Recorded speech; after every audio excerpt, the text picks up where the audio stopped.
Aurélie Roseau, la gérante des Moulins de Rambouillet. Nous sommes ici sur le site de la Bergerie Nationale, implanté depuis maintenant 6 mois. Nous sommes prestataires de services pour la Bergerie Nationale, ainsi que les agriculteurs locaux qui souhaitent transformer leurs céréales en farine.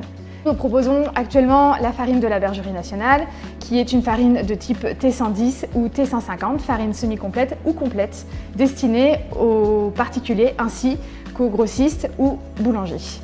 On vous emmène découvrir aujourd'hui la mouture de la farine des céréales bio de la bergerie.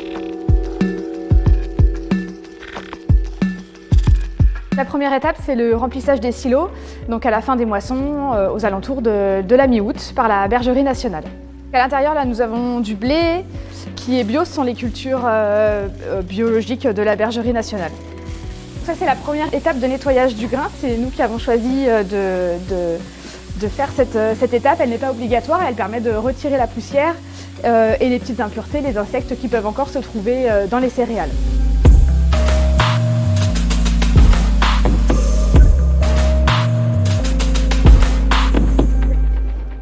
On se retrouve du coup après le brossage. Donc on a une machine qui est ici et qui nous permet de monter le grain jusque dans le moulin. C'est un moulin de fabrication française, il est monté sur meule de pierre, c'est du granit. Il est sur 2 meules, on a une meule qui s'appelle la meule dormante et on a juste une meule tournante en haut.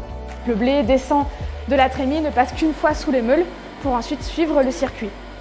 Je fais l'écartement des meules. Si les meules ne sont pas serrées ou écartées correctement, on va se retrouver avec trop de grains à la sortie, alors que le but c'est de récupérer toute la farine et de n'avoir que du son à la sortie de la tamiseuse. Ensuite, le grain sort ici, on peut ouvrir ici. Donc là on se retrouve avec la farine qu'on peut appeler intégrale, c'est-à-dire qu'il y a la farine et également le son qui n'est pas encore séparé. On a un cheminement et on arrive ensuite dans la tamiseuse et donc ensuite ça coule ici. Donc là on a juste de la farine et on a le son qui sort à la fin. La dernière étape, c'est l'ensachage. Là, c'est une ensacheuse, on peut ensacher des sacs de 500 grammes jusqu'à environ 6 kg. Voilà, et la toute dernière étape, c'est la couture. Là, ce sont les étagères pour notre producteur premier, donc la Bergerie Nationale. Donc voilà, on peut retrouver une gamme de 1 kg, de 5 kg et ensuite de 25 kg pour les boulangers.